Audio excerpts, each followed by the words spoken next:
देखो,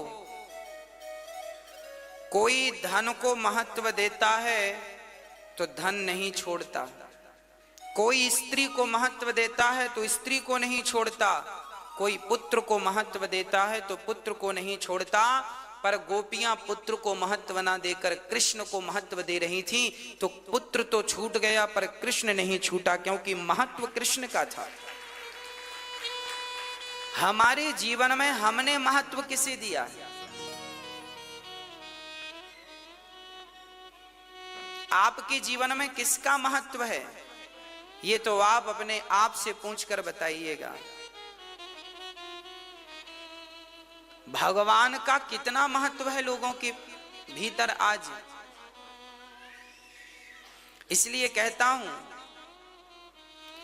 कि भगवान से सच्चा प्यार कीजिए। भगवान फॉर्मेलिटी का सब्जेक्ट नहीं है, फॉर्मेलिटी का सब्जेक्ट नहीं है। भगवान तो प्यार का सब्जेक्ट है। प्रेम करना ही है, भगवान से कीजिए।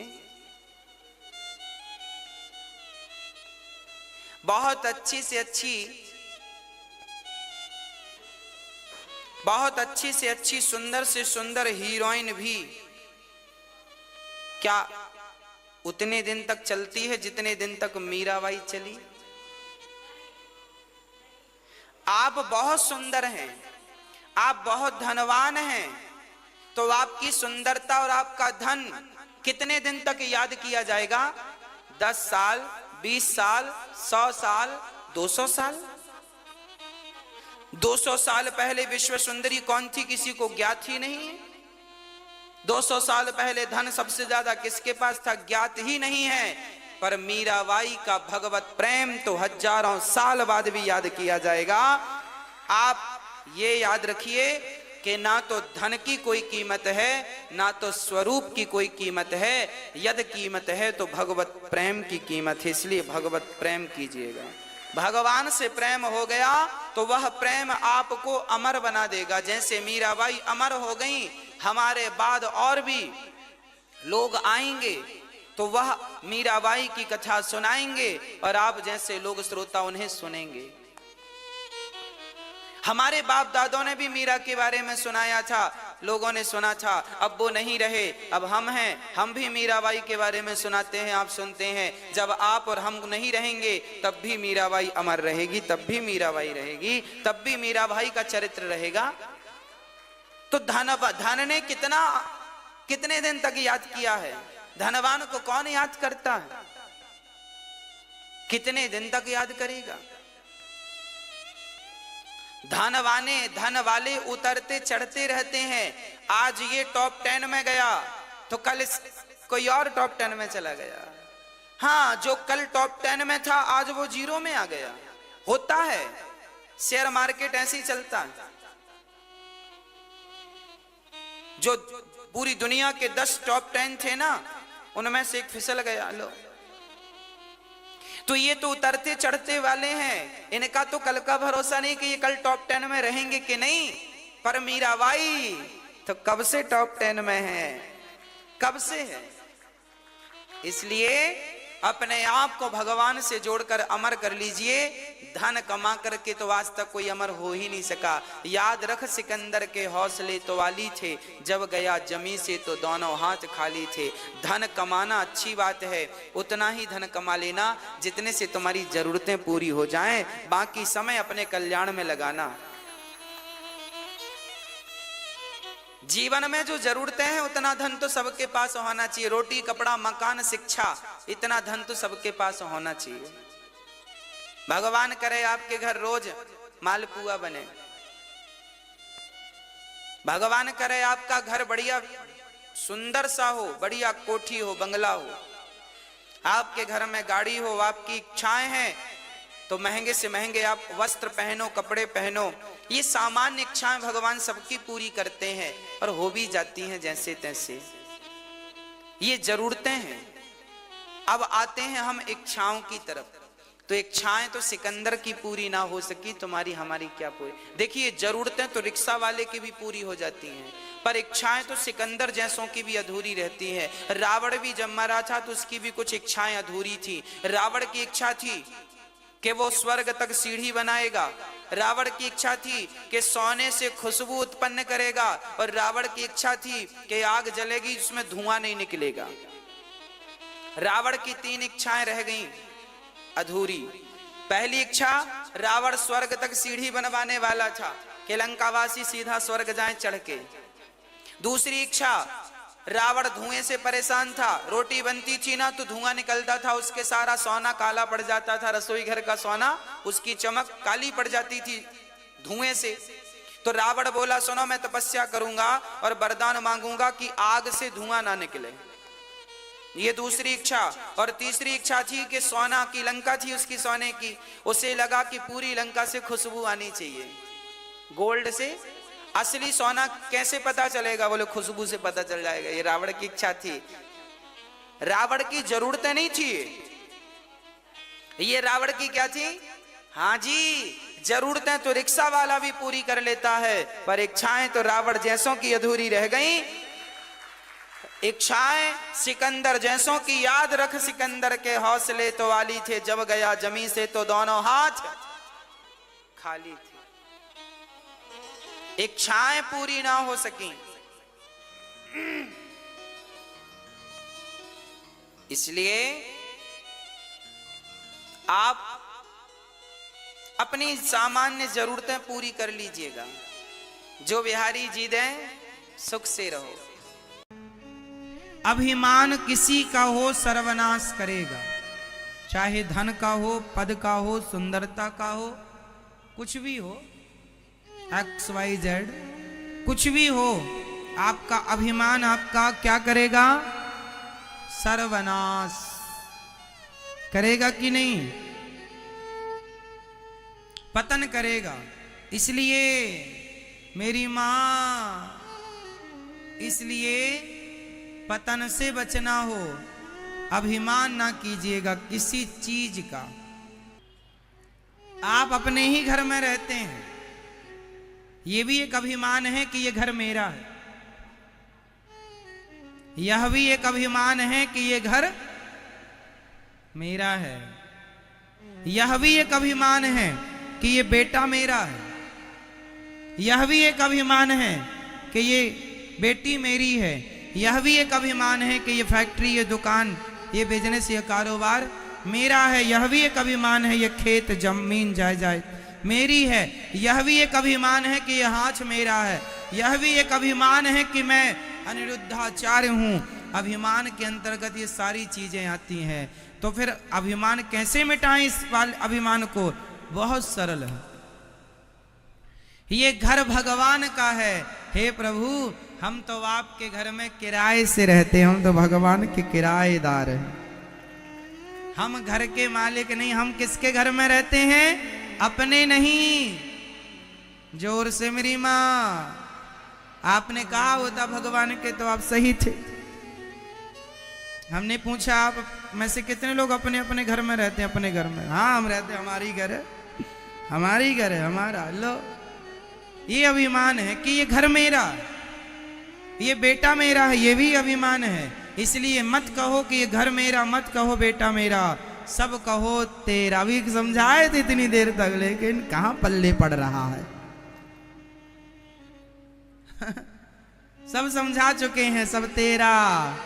गुरु नानक देव जी कहां आके रुक गए? जोर से। आपको कहां रुकना है?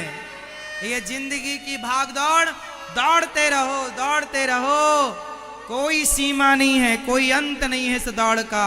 यदि रुकना हो तो एक ही ऑप्शन है, तेरा में आकर के रुक जाइएगा। प्रभु सब तेरा, इससे आगे कुछ नहीं। घर तेरा, मेरा हो तो अभिमान करूं। मेरा तो कुछ नहीं है मेरा। आज से आप कभी ये नहीं कहोगे कि ये घर मेरा, बेटी मेरा, परिवार ना। सब कुछ, सब कुछ प्रभु मेरे कन्हैया का सब कुछ है, मेरे श्रीमन नारायण का सब कुछ है, मेरे राघव का सब कुछ है। प्रभु संपत्ति सब रघुपति के आही, सब कुछ आपका।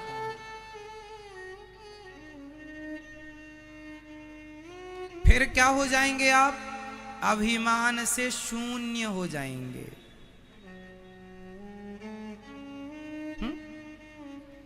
अभिमान मिटाइएगा। पता नहीं लोग क्यों बहकी बहकी बातें करते हैं, मुझे जानते नहीं हो, मैं ये हूं, मैं वो हूं, इससे बड़ा अभिमान भला क्या होगा? ये मेरा है, इससे बड़ा अभिमान क्या होगा? कुछ नहीं है साहब, केवल बातें हैं, बातें, और ये बातें भी एक दिन ठंडी पड़ जाएंगी। देखते रहो। ये समय का पहिया जब चलता है ना मेरी माँ, तो समय का पहिया हमें और आपको एक दिन क्या बना देगा? जरा बोल दो मेरी माँ, समय का पहिया हमें क्या बनाएगा एक दिन? बताओ जल्दी। नहीं बताती हो मेरी माँ, आप लोग कुछ बड़ी कंजूस हो। समय का पहिया हमें एक दिन क्या बनाएगा बताओ? 1000 बार बता चुके हैं। हम अलग ढंग से पूछ लेते हैं तो आप लोग सोचते हैं इसका क्या उत्तर होगा, जबकि बिल्कुल सरल उत्तर है। समय का पहिया जब चलेगा तो क्या होगा? हम क्या बन जाएंगे? समय का पहिया हमें क्या बनाएगा? जोर से, मुट्ठी भर राख बना देगा। समय का पहिया हमें क्या बना देगा? मुट्ठी भर। जब हम मरेंगे हमारी चिता जलेगी, वाह, फिर ठंडी होगी चिता, फिर चलेगी हवा तो राख उड़ जाएगी।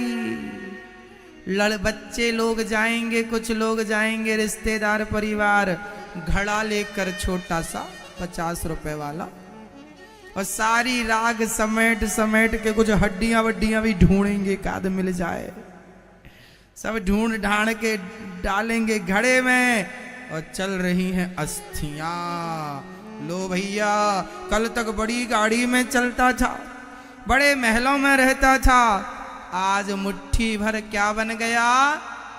जोर से, किसने बनाया?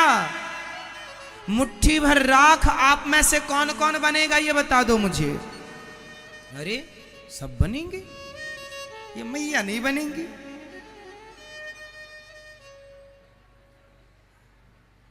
सब बनेंगे। तो ये बताओ आपको मुट्ठी भर राख बनाएगा कौन? जोर से, समय। कौन बनाएगा?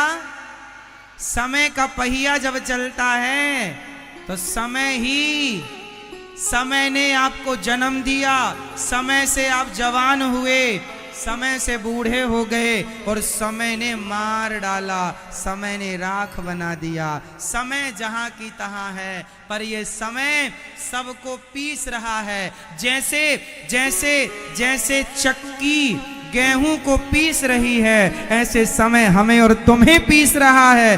बचना हो तो भगवान की शरण में आ जाओ। राख तो बन जाएगी पर सदगति हो जाएगी, वरना राख बन जाएगी, सदगति भी नहीं होगी।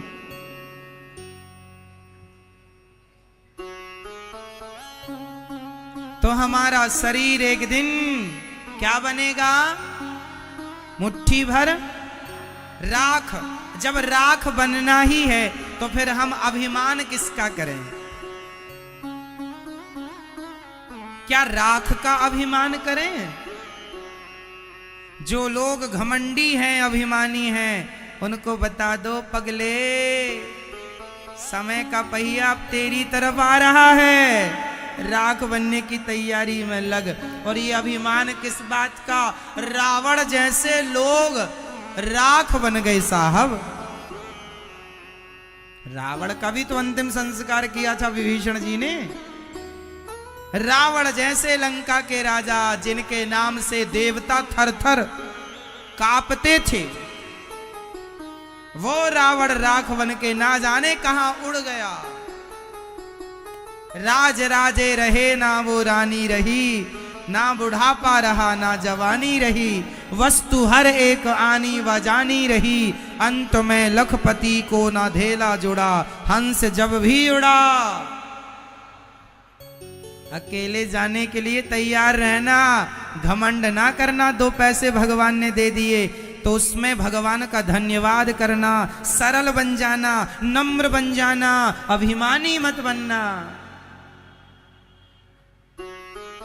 सही है?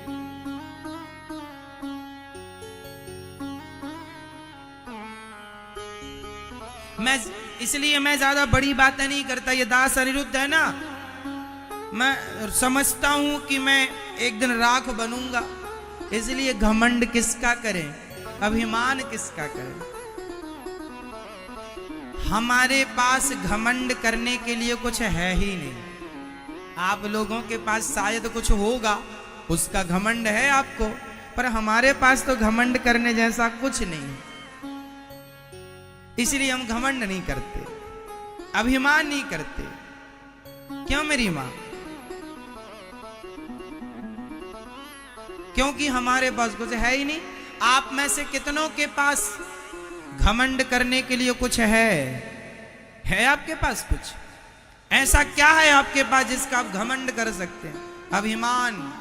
अभिमान करने के लिए एक चीज है, मैं भगवान का हूं, ये अभिमान हो कि प्रभु मैं आपका हूं, भक्त हूं, ये घमंड ना हो। मैं गोविंद का हूं, ये अभिमान हो तो ठीक है।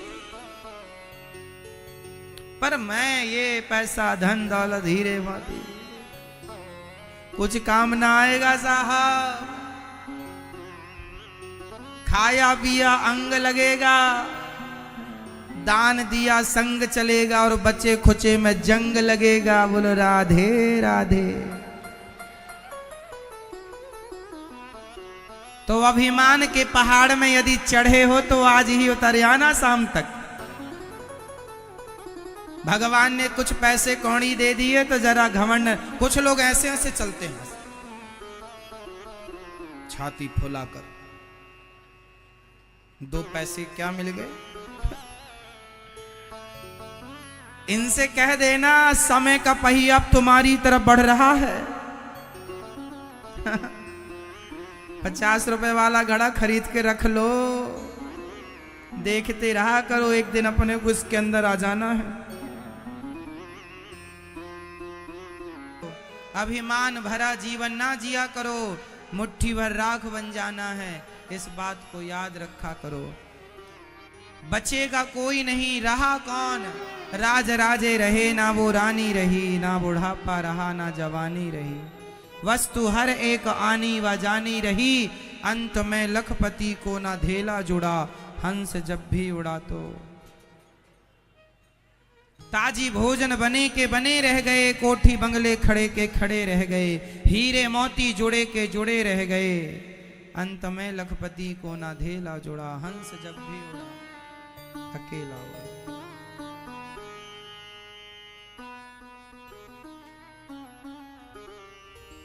मैया जी, इसलिए भैया जी, अभिमान के पहाड़ से नीचे उतरो, इंसान बनो, सेवा से जुड़ो। एक ही धर्म है मनुष्य का और वह है सेवा। क्या है मेरी मां? सबसे बड़ा धर्म क्या है? सेवा ही सबसे बड़ा धर्म है। इसलिए अभिमान ना करो, इंसानों की सेवा करो, जरूरतमंदों की सेवा करो, माता पिता की सेवा करो, बड़े बुजुर्गों का सम्मान करो, गरीबों की सेवा करो, जो बने वो सेवा करो। गृहस्थी के ये मंत्र मैं दे रहा हूं, संभाल के रखना, काम आएंगे। एक सज्जन मेरे पास आए, बोले महाराज जी मेरी पत्नी उसने आत्महत्या कर ली, फांसी लगा ली। मैंने कहा क्यों? बोले महाराज जी जब तक जिंदा थी सच्ची बताऊं, मैंने कभी प्यार से उसे कभी बुलाया नहीं, प्यार से कभी उससे बात नहीं की, सदा डांटता रहा। आज मर गई तो पता लग रहा है कि उसकी कमी कितनी बड़ी है। खल रही है वो कमी, उसकी कमी केवल वही पूरी कर सकती थी, अब कोई नहीं कर सकता। जब तक जिंदा है प्यार कर लो, श्वासों का कोई भरोसा थोड़ी है कब किसकी पूरी हो जाए। इसलिए कह दो प्यार से कि तुम अच्छी हो, मरने के बाद फिर किससे कहोगे? उसकी तस्वीर से कि तुम बहुत अच्छी थी? अरे जीते जी उससे ही कह दो, मरने के बाद तो फिर सब कहते ही हैं अपने अपने ढंग से। जीते जी मैं अलग ढंग का व्यक्ति हूं, मैं ये मानता हूं कि मरने के बाद मत रोया करो किसी की अर्थी पर, किसी के ऊपर।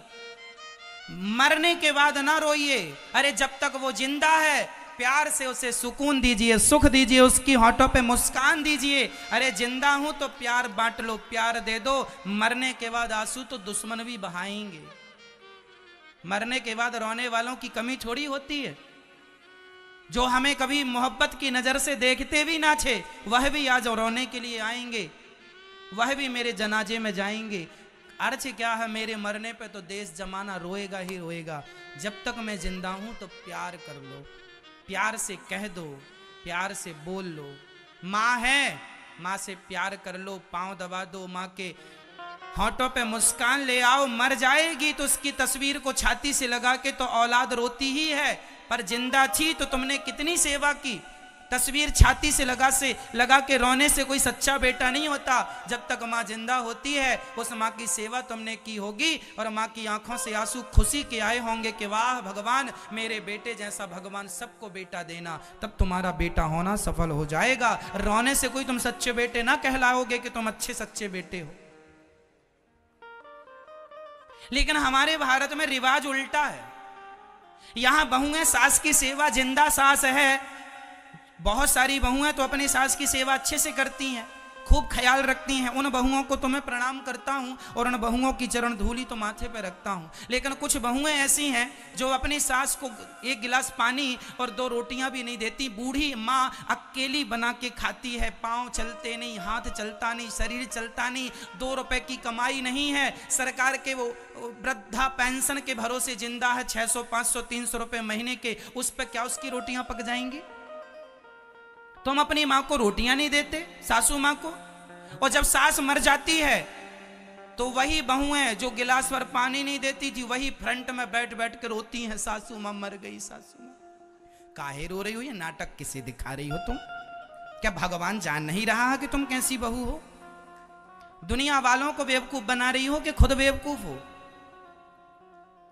परमात्मा से क्या छिपा है, मैं क्या सोच रहा हूं, ये भी मेरे श्याम सुंदर जान रहे हैं। यहां चींटियां, यदि इस चटाई के नीचे चींटियां होंगी तो वो चींटी भी क्या सोच रही है, उसकी सोच को भी परमात्मा पढ़ रहा है। उससे क्या छिपा है? तुम अपनी सास को गिलास पर पानी और 2 रोटियां तो दी नहीं, और सास के मर जाने पे बाल्टियों से बहू आंसू बहा रही है।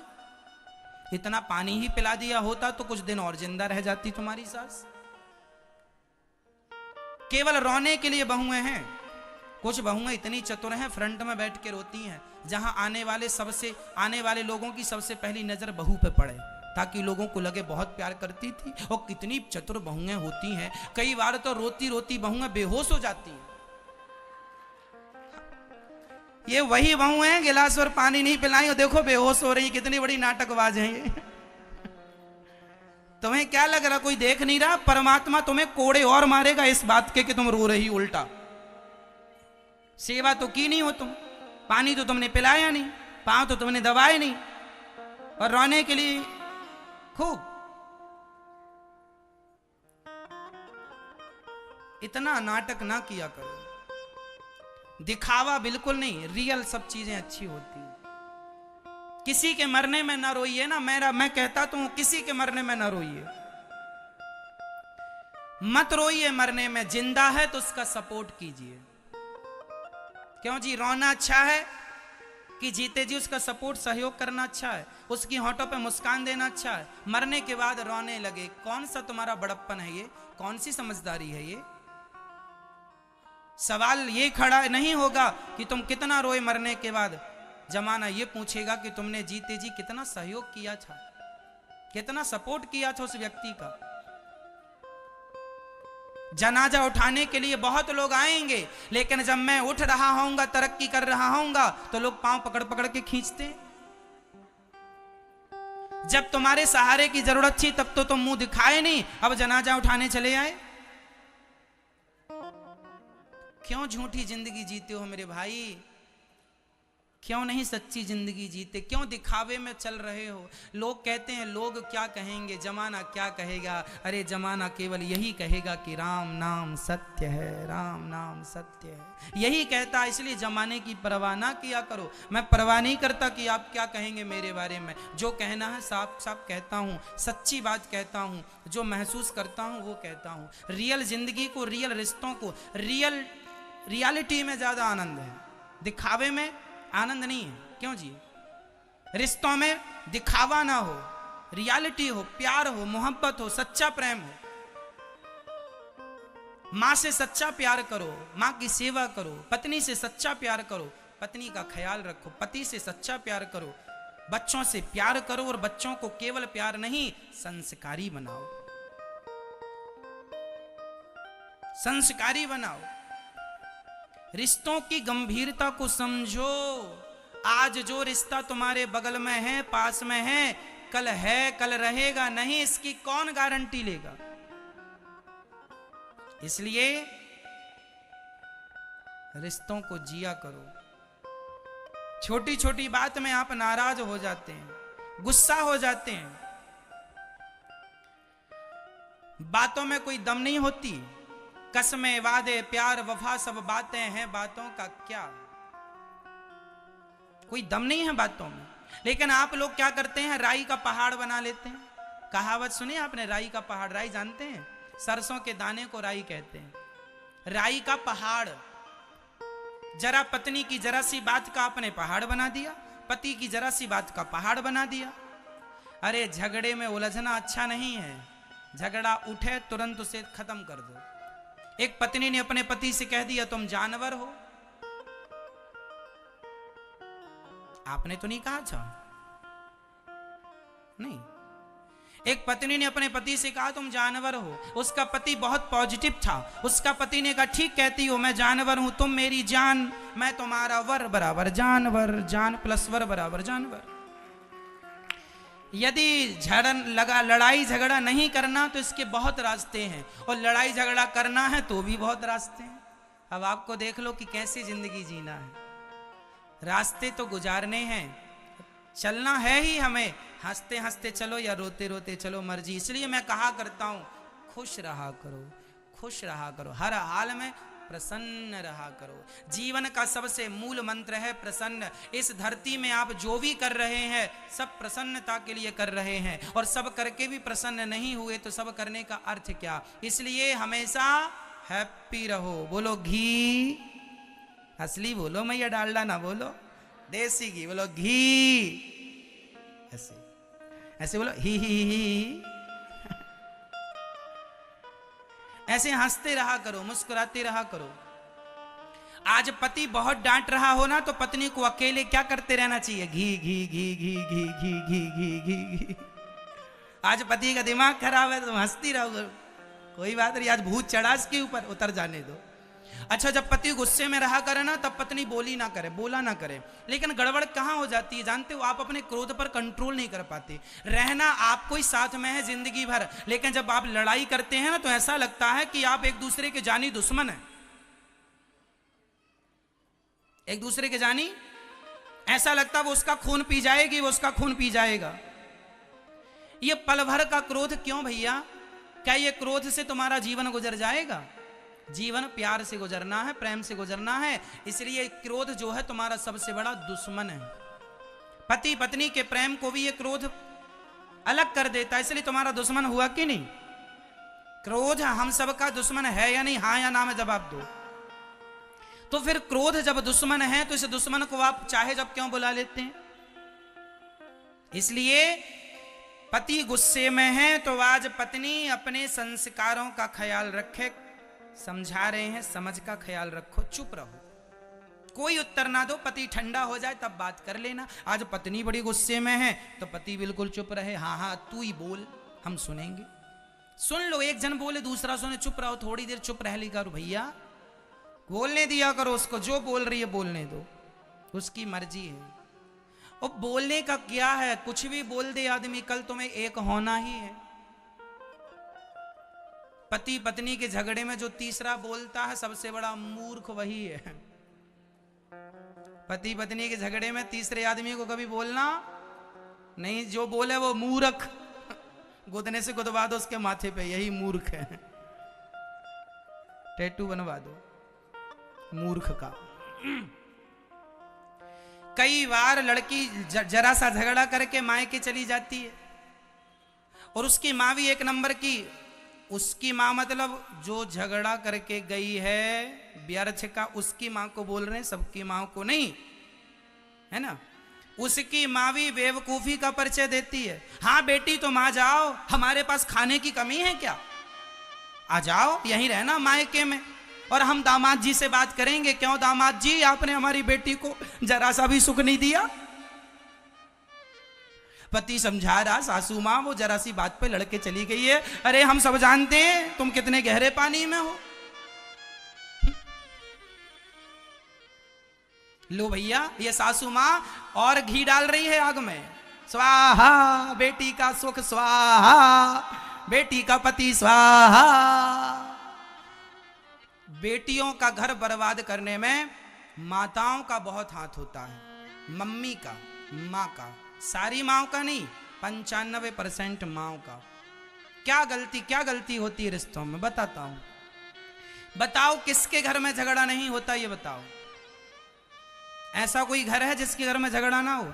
अरे सबके घर में झगड़ा होता है, लेकिन बेटी झगड़ा करके आई तो माँ ने बेटी का पक्ष तो सुन लिया। अरे माँ तुम्हें समझाना चाहिए बेटा, तुम्हारा ससुराल ही तुम्हारा घर है। कोई छोटी छोटी बातों में, हाँ बेटी के ऊपर कोई बड़ा अत्याचार हो रहा, कोई बड़ी बात हो तो आपका बोलना उचित है, बेटी का पक्ष लेना सही है। कब? जब कोई बहुत बड़ी मुसीबत बेटी पर पड़े। पर जरा जरा सी बात में तुम बेटी का पक्ष लोगी, और नहीं नहीं अब तो बेटी ससुराल जाएगी नहीं, मेरी बेटी क्या मेरे लिए बोझ है। इस तुम्हारे घमंड के चक्कर में कितनी बेटियां मायके की मायके में रह गई, लौट के नहीं गई ससुराल, तुम्हारे इस अहंकार के कारण। जो तुम बोलती थी मेरी बेटी बोझ है क्या, और तुम तो मर जाओगी अभी कुछ दिन बाद। तुम्हारी बेटी, मैं तुम बेटियों से भी कह रहा हूं कि जो तुम अपने पति को छोड़कर माँ के पास चली जाती हो ना, तो माँ जब मर जाएगी तो बताओ कहाँ रहोगी। तुम्हारा भाई, तुम्हारी भौजाई तुम्हें जीवन भर रोटियां देंगे? भौजाई ताने मारेगी कि अपने पति की तो हो ना सकी, मेरी हो जाएगी। खा लो, सहन कर लोगी ताने भाई भौजाई के। इसलिए हाथ जोड़ता हूं, रिश्तों को बना लेना सरल है, निभा लेना कठिन है। आज भारत में रिश्तों को निभाना सिखाया ही नहीं जाता। हमारी रामचरितमानस में लिखा है, जब माता सीता विदा हो रही थी तो माता सीता की मां समझा रही हैं, बेटी आज से तेरा पति ही तेरा भगवान है, आज से हम तेरी मां नहीं, तेरी सास तेरी मां है, तेरा ससुर तेरा पिता है। पहले की मां अपनी बेटी को विदा करने से पहले समझाती थी, बेटी अब तेरा मरा हुआ शरीर वापस आएगा तो रख लूंगी, पर जीते जी वापस ना आना। अब ससुराल ही तेरा घर है, वहीं जीना है, वहीं मरना है। तेरा ससुर तेरा पिता है, तेरी सास तेरी माँ है, हमें भूल जाना। और दो बातें घर में होती हैं बेटी, चुपचाप सहन कर लेना, सास को उत्तर ना देना, जिठानी को उत्तर ना देना, बर्दाश्त करना बेटी। रिश्तों में बर्दाश्त करना होता है, सहन करना बेटी, सहन करना होता है। तब की माँ कहती थी बेटी सहन करना, और आज की बेटी कहती है कुछ भी हो बताना, गुंडे भिजवाऊंगी। तो ऐसे में तुम रिश्ते चला लोगी? बेटियों के रिश्ता काहे बर्बाद कर रही हो? क्यों बेटियों की दुश्मन बनी पड़ी हैं ये माताएं? बताओ, रिश्तों को चलाने में समझदारी चाहिए कि नहीं? और सबसे जरूरी चीज है सहनशीलता। बताओ, रिश्तों में सहन करना जरूरी होता है कि नहीं? अरे पति भी डांटता है, कई बार तो गाली दे देता है पत्नी को, तो क्या तुम भी पति को गाली दे दोगी? इससे तुम समझदार कहलाओगी? कुत्ते ने तुम्हें काटा तो तुम भी काट लो, हिसाब बराबर।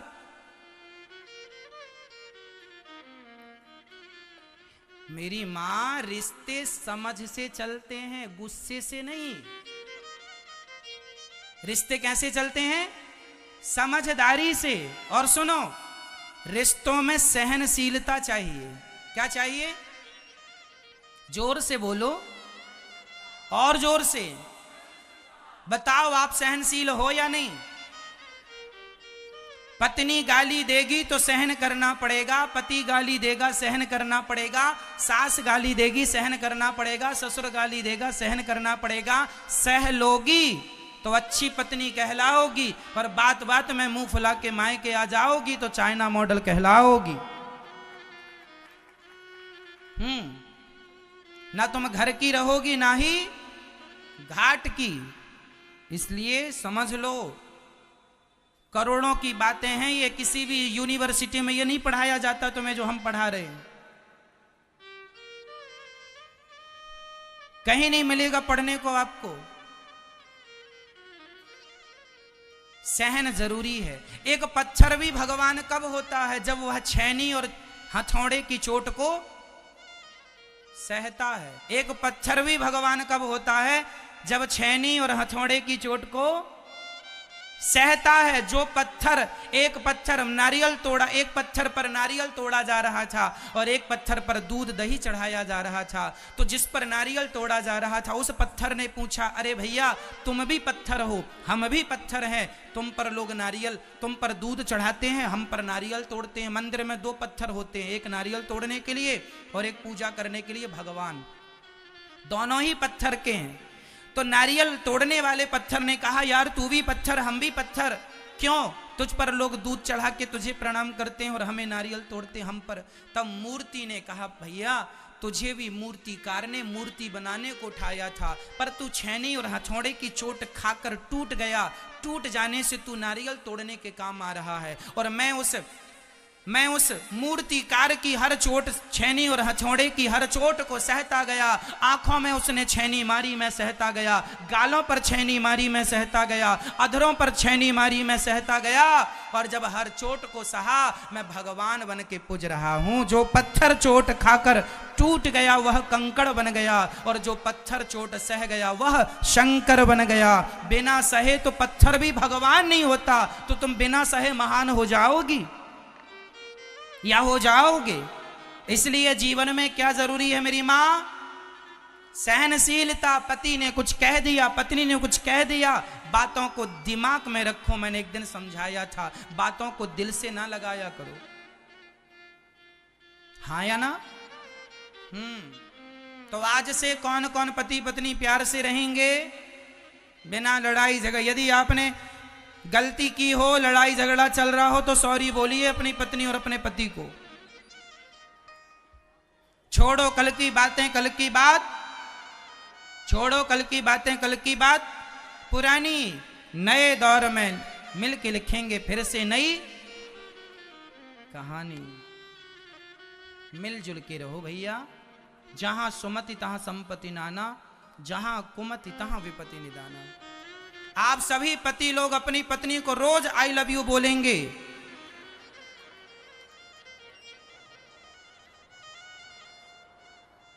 रोज बोलो, और रोज बोलो बहुत अच्छी लगती हो तुम, और पत्नी भी रोज बोलेगी आई लव यू। प्यार से रहना, छोटी छोटी बातों का झगड़ा नहीं। ठीक है? समझ में आ गया? नारद जी कहते हैं, मेरे गांव में कुछ संत आए, मैंने खूब चरणों की सेवा की। चरणों की सेवा बहुत की। सेवा किसी भी समय आप करेंगे, सेवा का फल आपको मिलकर ही रहेगा। इसलिए आप जितनी सेवा कर सकते हैं कर लीजिए। आज मैंने जीवन में जो पाया है, मुझे विश्वास है, मुझे पता है कि सेवा के बल पर ही पाया है। ये सेवा का फल है। जब आप सेवा से जुड़ते हैं तो उसका फल भगवान देते हैं। इसलिए आप सदा सबकी सेवा किया करें। कोई आपके बारे में क्या कह रहा है, क्या सोच रहा है, इसकी परवाह ना किया करो। आप सेवा करो, अपना कर्म करो बस। नारद जी सेवा किए तो संतों ने प्रसन्न होकर मंत्र दे दिया, अष्टाक्षर मंत्र दिया। उस मंत्र को नारद जी जपे, और जप करने से क्या हुआ? उनकी माँ, नारद जी अपनी माँ की सेवा करते थे। जब उनकी माँ नहीं रही, सांप ने डसा, मर गई, तो माँ के मर जाने पर नारद जी गए जंगल में और भगवत चिंतन करते हुए उसी मंत्र का जाप किया। मंत्र का जाप करने से उन्हें इस जन्म में वो दासी पुत्र थे, पर भजन के प्रभाव से वो ब्रह्मा के पुत्र हो गए, ब्रह्मा पुत्र बन गए। ये भजन का प्रभाव था। ये भजन का क्या था मेरी माँ? प्रभाव था। इसलिए आपको चाहिए कि आप अपने आप को सेवा से जोड़ के रखें। व्यास जी महाराज ने भागवत जी की शुरुआत महाभारत से की। महाभारत में 99 कौरव मारे गए, एक दुर्योधन था। जब दुर्योधन अकेला बचा, उसे लगा अब तो मैं भी मारा जाऊंगा, तो वो भागते भागते भीष्म पितामह के पास गया और पितामह से कहा, पितामह पितामह क्या हुआ? पितामह ऐसी कोई युक्ति बता दो जिससे कम से कम मैं तो बच जाऊं, मेरी मृत्यु तो ना हो। तो भीष्म पितामह ने कहा, जाओ धर्मराज युधिष्ठिर से पूछो, उनके पास ऐसी युक्ति है जिससे तुम कभी नहीं मरोगे। अब देखना, भीष्म पितामह किनके पास भेज रहे हैं? धर्मराज युधिष्ठिर। पर युधिष्ठिर और दुर्योधन का क्या था आपस में? महाभारत इन दोनों के बीच में छिड़ा था। अब बताओ, क्या आपका दुश्मन कभी आपको अमर होने की बात बताएगा? पर धन्य है धर्मराज युधिष्ठिर, उन्हें अजात शत्रु कहते हैं। धर्मराज युधिष्ठिर का एक नाम है अजात शत्रवः, अजात शत्रु। अजात शत्रु का अर्थ क्या हुआ? जिसका कोई दुश्मन ना हो उसे कहते हैं अजात शत्रु। दुर्योधन गया, धर्मराज युधिष्ठिर से पूछा, भैया आप हमारे बड़े हैं, बताएं कि मैं कैसे बचूं इस महाभारत से, भीम मुझे मार डालेगा। तब धर्मराज युधिष्ठिर ने कहा, दुर्योधन तुम्हारी मां गांधारी चाहे तो तुम्हें अमर बना सकती है। मां कैसे अमर बनाएगी? ना ना ना, बना देगी। यदि तुम्हारी मां आंखों की पट्टी खोलकर एक बार तुम्हारे संपूर्ण बदन को देख लेगी, तुम्हारा बदन वज्र का हो जाएगा, फिर वो भगवान के सुदर्शन और शंकर जी के त्रिशूल से भी काटा नहीं कटेगा। ये तुम्हारी मां जो पतिव्रता नारी है, उसके पातिव्रत धर्म का बल है। चाहो, ये बात किसने बताई? धर्मराज युधिष्ठिर ने। किसे बताई? दुर्योधन को बताई। अब भीम भैया को पता चला तो भीम भैया बोले, बड़े धर्मात्मा बनते हो, अमर हो जाएगा, फिर वो मरेगा कैसे? धर्मराज युधिष्ठिर ने कहा, कोई बात नहीं भीम, मेरा धर्म था, कोई मेरे से सलाह ले, वो दुश्मन ही क्यों ना हो, सलाह मैं वही दूंगा जो उसके लिए हितकारी होगी, ये मेरा धर्म है। जब वो अपना धर्म नहीं छोड़ता तो मैं अपना धर्म नहीं छोड़ूंगा। और हम सब के ऊपर भगवान है। धर्मराज युधिष्ठिर को पता था कि जब मैं अपने धर्म का निर्वहन करूंगा तो धर्मो रक्षति रक्षिता, धर्म की रक्षा करने वाले की रक्षा कौन करता है? धर्म की रक्षा करने वाले की रक्षा कौन करता है मेरी माँ? भगवान उसके रक्षक होते हैं। अच्छा, अब वो अपनी माँ के पास गया, माँ हम सारे मर जाएंगे, भैया ने कहा है कि आप आंखें खोल के देखोगी तो मैं अमर हो जाऊंगा। गांधारी ने कहा, हाँ बेटा, यदि मैं आंखों की पट्टी उतार कर तुझे देख लूं तो तू वज्र का हो सकता है। तो दुर्योधन ने कहा, मां ये बात आपने हमसे क्यों नहीं बताई? गांधारी ने कहा, यदि मैं बताती अपने से तो यह शक्ति काम नहीं करती, किसी दूसरे के कहने से। यदि तुम मुझसे पूछ रहे हो, मैं बता रही हूं तो काम करेगी। डायरेक्ट मैं बोलती कि बेटा मैं तुम्हारे लिए पट्टी खोल रही हूं तो फिर यह शक्ति काम नहीं करती। इसलिए पितामह भीष्म ने किससे कहा कि जाओ पूछो युधिष्ठिर से। युधिष्ठिर ने बताया। अब मां मैं क्या करूं? तब मां गांधारी ने दुर्योधन से कहा, कल सुबह 5:30 बजे भोर में ब्रह्म मुहूर्त में तुम सारे कपड़े उतार के आ जाना। याद रखना, तुम्हारे बदन में कोई कपड़े नहीं होने चाहिए। ठीक है माँ, मैं कल आऊंगा। अब देखो, तुम कितने भी चतुर क्यों ना हो, पर भगवान से चतुर थोड़ी कोई हो सकता है। दुर्योधन सवेरे निकला निर्वस्त्र होके, चला, तभी भगवान वहां, आज भगवान सोए नहीं, भगवान उसकी कुटिया के चक्कर लगाते रहे, कब ये निकले। और वो जब सारे कपड़े उतार के चला तो भगवान, अरे दुर्योधन, वो लज्जित हो गया, सिकुड़ने लगा। भगवान बोले, कहां जा रहे हो? मां के पास जा रहे हैं। अरे कपड़े उतार कर जा रहे हो, पागल, तुम्हारा दिमाग खराब है क्या? ना कन्हैया, हमारी मां हमें देखेगी, जो जो अंग देखेगी वज्र का हो जाएगा। भगवान बोले, पगले, मां के पास जा रहा है, कम से कम एक तौलिया तो लपेट ले, टॉवल तो लपेट ले, ऐसा जाएगा? अरे माँ है वो सब जानती है, उसी ने तो जन्म दिया है, सब पाला पोसा है, मलमूत्र साफ किया, उससे क्या छिपा है? अरे तब की बात अलग थी, तू छोटा था, अब तो बड़ा है, ऐसे जाएगा, अपराध होगा। तो फिर बताओ कि सब क्या करें? भगवान बोले, एक काम कर, तेरी माँ ने कपड़े पहनने से मना किया है ना? हाँ, तो एक काम कर, तू केले के पत्ते लपेट ले। केला के पत्ते की टॉवल बनाई और तौलिया लपेट लिया, केले के पत्ते लपेट लिया और गया। मां, मैं आ गया। मां ने कहा, कपड़े तो नहीं है ना? मां, कपड़े नहीं है बिल्कुल। मां ने पट्टी उतारी, मां गांधारी ने, और कहा, बेटा मैं देखती जाऊंगी, तू घूमता जाना, तेरे आगे और पीछे जब तू घूमेगा तब संपूर्ण शरीर पे नजर पड़ेगी, और जहां जहां नजर जाएगी वो अंग तेरा वज्र का हो जाएगा। कब पट्टी उतारी मां ने, और मां ने पूरा शरीर देखा, नीचे से ऊपर तक जहां जहां दृष्टि गई वो तो वज्र का हो गया, पर पत्तों से जंघा ढकी थी, जंघा पत्तों से ढकी थी, तो पत्तों के कारण दृष्टि गई नहीं और वो जंघा कमजोर रही। मां गांधारी ने कहा, दुर्योधन, ये तूने तेरे से बोला था कपड़ा मत पहनना, और तूने जंघा ढक रखी है, ये पत्ते क्यों लपेटा है?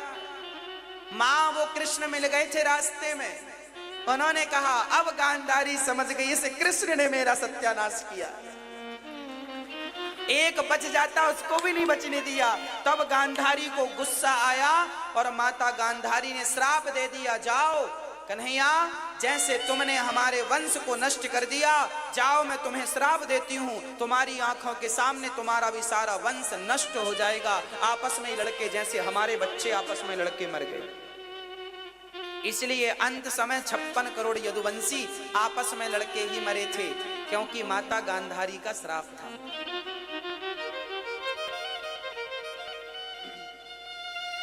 कहने का तात्पर्य क्या है? भगवान को श्राप लग गया, वो मंजूर था, भगवान का वंश नष्ट हो गया, मंजूर था। भगवान कहते हैं, मेरा वंश नष्ट हो जाए तो नष्ट हो जाए, पर मेरे भक्त का वंश नष्ट नहीं होना चाहिए, उसके लिए मैं श्राप खाने को भी तैयार हूं। अहम भक्त पराधीना यस्वतंत्री वद्वजा। भगवान कहते हैं, मैं भक्तों के अधीन हूं।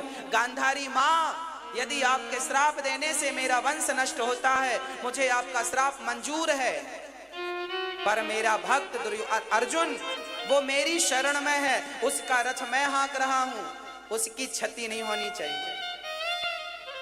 ये भगवान का भक्त के प्रति प्यार है, स्नेह है। जंघा कमजोर रह गई, और गदा युद्ध जब हुआ तो दुर्योधन का और अर्जुन का क्या हुआ था? गदा युद्ध हुआ था। अच्छा, गदा युद्ध का नियम होता है कि कमर के नीचे कोई प्रहार नहीं होता, और दोनों के गुरु कौन थे? दुर्योधन और भीम के गुरु कौन थे? कौन थे? हाँ ना, गदा युद्ध इन्हें द्रोणाचार्य ने नहीं सिखाया, बलराम जी ने सिखाया था, बलदाऊ भैया दोनों के गुरु। अब जब दोनों का युद्ध हो रहा था, उसी समय बलराम जी आ गए, और बलराम जी ने देखा कि दुर्योधन भीम भैया गदा का प्रहार जंघा पे कर रहे हैं तो तुरंत क्रोधित हो गए बलदाऊ जी। अरे भीम, तू मेरा चेला है और तूने मेरे सामने मेरी मर्यादा का उल्लंघन कर दिया। गदा युद्ध में कभी नीचे प्रहार नहीं किया जाता। अच्छा, उसके ऊपर उसका प्रहार हो ही नहीं रहा था क्योंकि पूरा शरीर वज्र का हो गया था। भीम भैया मरते मरते बच रहे थे। अब जैसे ही बलराम जी को गुस्सा आया, अब भीम मैं तुझे मार डालूंगा, तूने मेरे शिष्य को गलत तरीके से अधर्म से मारा है। तब भगवान कृष्ण ने हाथ पकड़ा। वाह भैया, अभी तुम्हारा दुर्योधन धर्म में दिख रहा है। क्या द्रौपदी की भरी सभा में साड़ी खींचना धर्म था? पूछो अपने चेला से, शिष्य से पूछो, दुर्योधन से। क्या भगवान कृष्ण ने कहा? क्या महाभारत के युद्ध में अर्जुन के पुत्र और उत्तरा का पति और आपका भांजा उस युद्ध में उसे एक एक नहीं 8 महारथियों ने एक साथ मारा? क्या वो धर्म था? अब अभिमन्यु को एक एक ने नहीं, जबकि युद्ध का नियम था एक योद्धा से एक योद्धा ही लड़ेगा, पर अभिमन्यु को चक्रव्यूह में घेर कर 8 महारथियों ने मारा था। क्या ये धर्म था? पूछो अपने चेला से, अपने शिष्य से। यदि उसने अधर्म किया है तो अधर्मी को अधर्म से ही मारना धर्म है। अधर्मी को अधर्म से मारना ही यही धर्म है। ये भगवान कृष्ण ने कहा। जो जस करहि सो तस फल चाखा, जैसा करेगा वैसा भरेगा। अब तुम हमें उपदेश कर रहे हो कि धर्म क्या है? धर्म, तुम्हारा ज्ञान कहां गया था जब तुमने सारे धर्मों को तार तार किया था, सारी मर्यादाओं को तोड़ा था। अपने लिए मर्यादा नहीं और हम मर्यादा का पालन करें। जब आप मर्यादा को उल्लंघन करते हैं तो सामने वाले से अपेक्षा न रखिएगा कि वो मर्यादा का पालन करेगा। एक तो आप झूठ बोलते हैं और दूसरा सामने वाले से अपेक्षा करते हैं तू सच बोलना। क्या तुम सच बोले हो? इसलिए जैसा करोगे वैसा आपके साथ होगा। कई बार आपकी आंखों के सामने गलत होता है आपके साथ, आप कुछ बोल नहीं पाते, आप कुछ कह नहीं पाते, ये मजबूरियां होती हैं। कारण क्या है? आपने भी कभी किसी के साथ इसी प्रकार अधर्म किया होगा, सो आपके साथ अधर्म हो रहा है। इसलिए भीम भैया, भगवान ने कहा बलदाऊ भैया आप जाओ, आप मत चक्कर में पड़ो, जाओ। उनको अलग किया वहां से और फिर गदा का प्रहार दे दे के जंघा तोड़ी गई। अच्छा, जांघ ही क्यों तोड़ी गई? जांघ क्यों तोड़ी दुर्योधन की? हाँ, क्योंकि ये वही दुर्योधन है जब द्रौपदी की साड़ी खिंच रही थी तो इसने भरी सभा में द्रौपदी से कहा था, द्रौपदी आजा और मेरी जंघा पर बैठ जा। बोला था ये शब्द दुर्योधन के, महाभारत में स्पष्ट लिखे, आओ द्रौपदी और मेरी जंघा पर। जो पुरुष पराई, और द्रौपदी कौन थी? दुर्योधन की सगी भाभी थी। अपनी भौजाई अपनी भाभी को कहता है मेरी जंघा पर आकर बैठ जाओ। इस आदमी की जंघा ही तोड़नी चाहिए। जो पराई नारी का इस प्रकार भरी सभा में अपमान अनादर करता हो, मेरी जंघा पर बैठ जाओ, इसकी जंघा ही तोड़नी चाहिए। इसलिए उसकी जंघा ही तोड़ी गई। इसलिए कहता हूं, आपने जीवन में जो कहा है, जितने अपशब्द कहे हैं, एक एक शब्द का हिसाब देना पड़ता है। इसलिए कुछ भी कहा करो, किसी को कुछ कहा करो तो कहने के पहले विचार किया करो कि आप जो कह रहे हैं वो सही है या गलत है, कहना जरूरी है या जरूरी नहीं है। क्या जरूरी था कहना? कर्ण ने एक बात कही थी द्रौपदी को, उसके बाद जब उसे पता चला कि मैं कुंती का बेटा हूं, बहुत रोया है कर्ण जी, बहुत रोए। कर्ण ने क्या कहा था द्रौपदी को? कर्ण ने कहा था इसके तो 5 पति हैं, हम छठे हो गए तो क्या हर्जा है, क्या नुकसान है? ये किसने कहा था? कर्ण ने कहा था। अर्थ क्या निकला?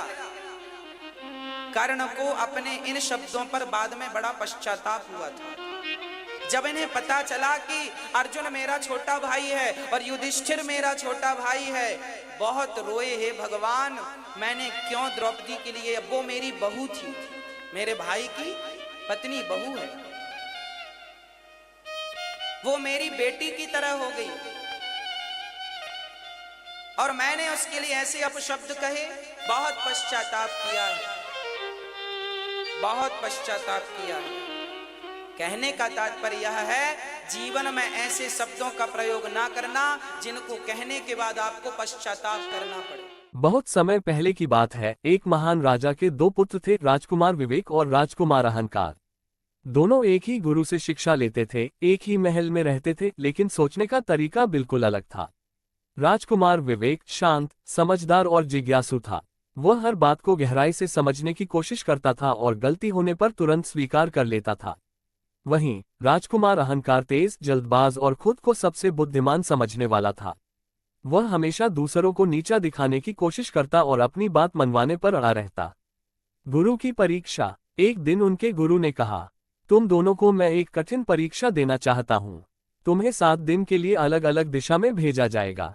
तुम्हारा कार्य है सच्चा ज्ञान खोजकर लाना। पर याद रहे, ज्ञान कोई वस्तु नहीं है, इसे समझना पड़ता है।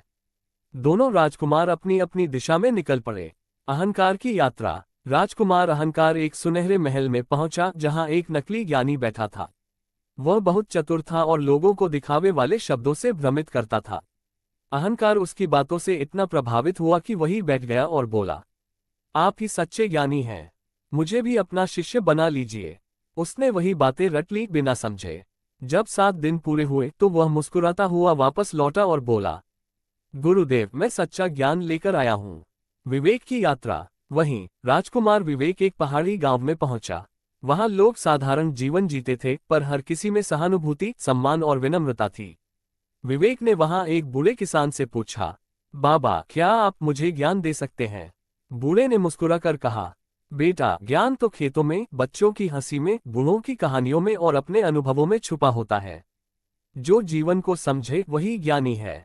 विवेक ने 7 दिन तक उनके साथ काम किया, खेतों में हल चलाया, पानी ढोया, बुजुर्गों की सेवा की और गांव वालों के दुख सुख को समझा।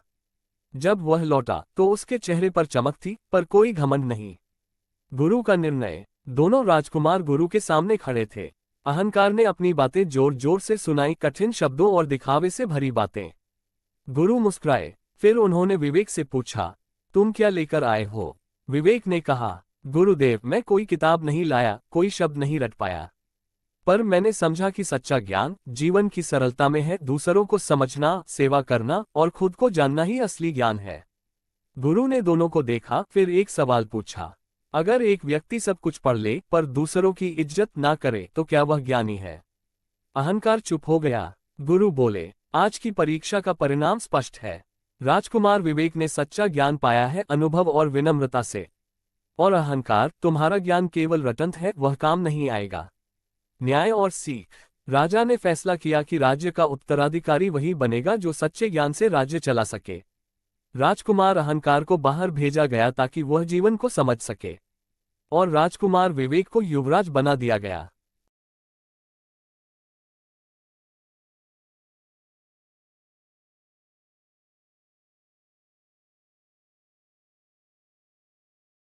बिल्कुल, मैं आपको अब एक बहुत लंबी, रोमांचक और रहस्यमयी प्रेम कहानी दे रहा हूं, जो एक रहस्यमयी रूपवती रानी की सुंदरता और एक साहसी राजा के अमर प्रेम की कथा है।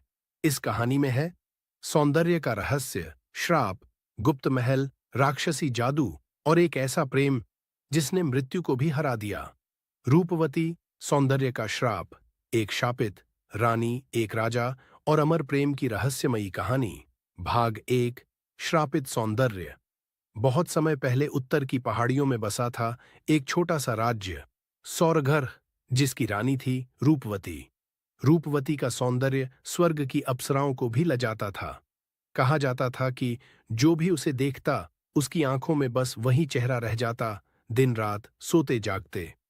राजाओं ने उसके लिए युद्ध किए, चित्रकारों ने उसकी छाया तक को कैद करने की कोशिश की, कवियों ने उसकी आंखों के लिए ग्रंथ लिख डाले, लेकिन जो भी उसकी ओर प्रेम की दृष्टि से देखता, वह या तो पागल हो जाता या कुछ ही दिनों में मर जाता। लोगों ने कहना शुरू किया, यह सौंदर्य नहीं, कोई शाप है। और यह बात सच थी। भाग 2। श्राप का रहस्य। रूपवती जब छोटी थी, एक आर्य के पुत्र ने उसकी सुंदरता का अपमान किया था। तेरा रूप घमंड है, तुझ में आत्मा नहीं।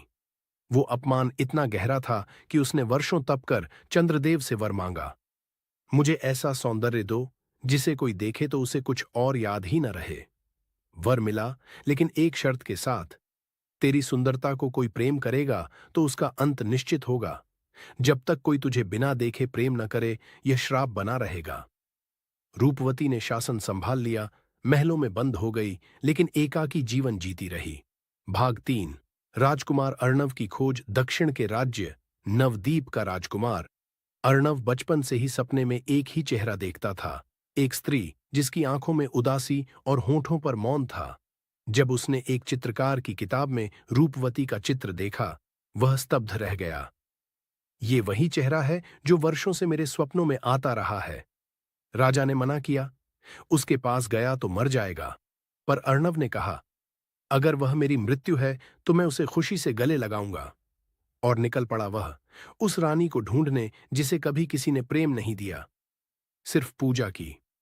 भाग 4। पहली भेंट। अंधेरे में उजाला। रूपवती ने मिलने से मना कर दिया। मैं सुंदर हूं पर मृत्यु हूं, कोई मुझसे प्रेम न करे। अर्णव ने कहा, मैं तेरी सुंदरता नहीं चाहता, मैं वो देखना चाहता हूं जो तेरे पीछे छुपा है, वो जो कोई नहीं देख सका।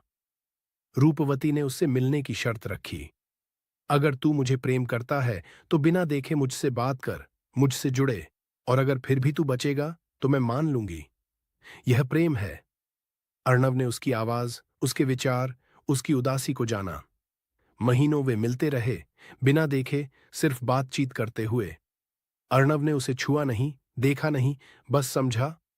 भाग 5। अंतिम परीक्षा। शाप तोड़ने के लिए 3 शर्तें थीं। 1. तुम्हें उसका रूप देखे बिना विवाह का प्रस्ताव देना होगा। 2. अपने जीवन की सबसे मूल्यवान चीज त्यागनी होगी उसकी खातिर। और 3. मृत्यु का स्वागत करना होगा, यह जानते हुए कि वह उसे बचा सकता है। अर्णव ने बिना देखे रूपवती को विवाह प्रस्ताव दिया। उसने अपनी आंखें स्वयं निकाल दीं ताकि वो कभी उसके सौंदर्य में न उलझे, और अंत में उसने खुद को विष दे दिया।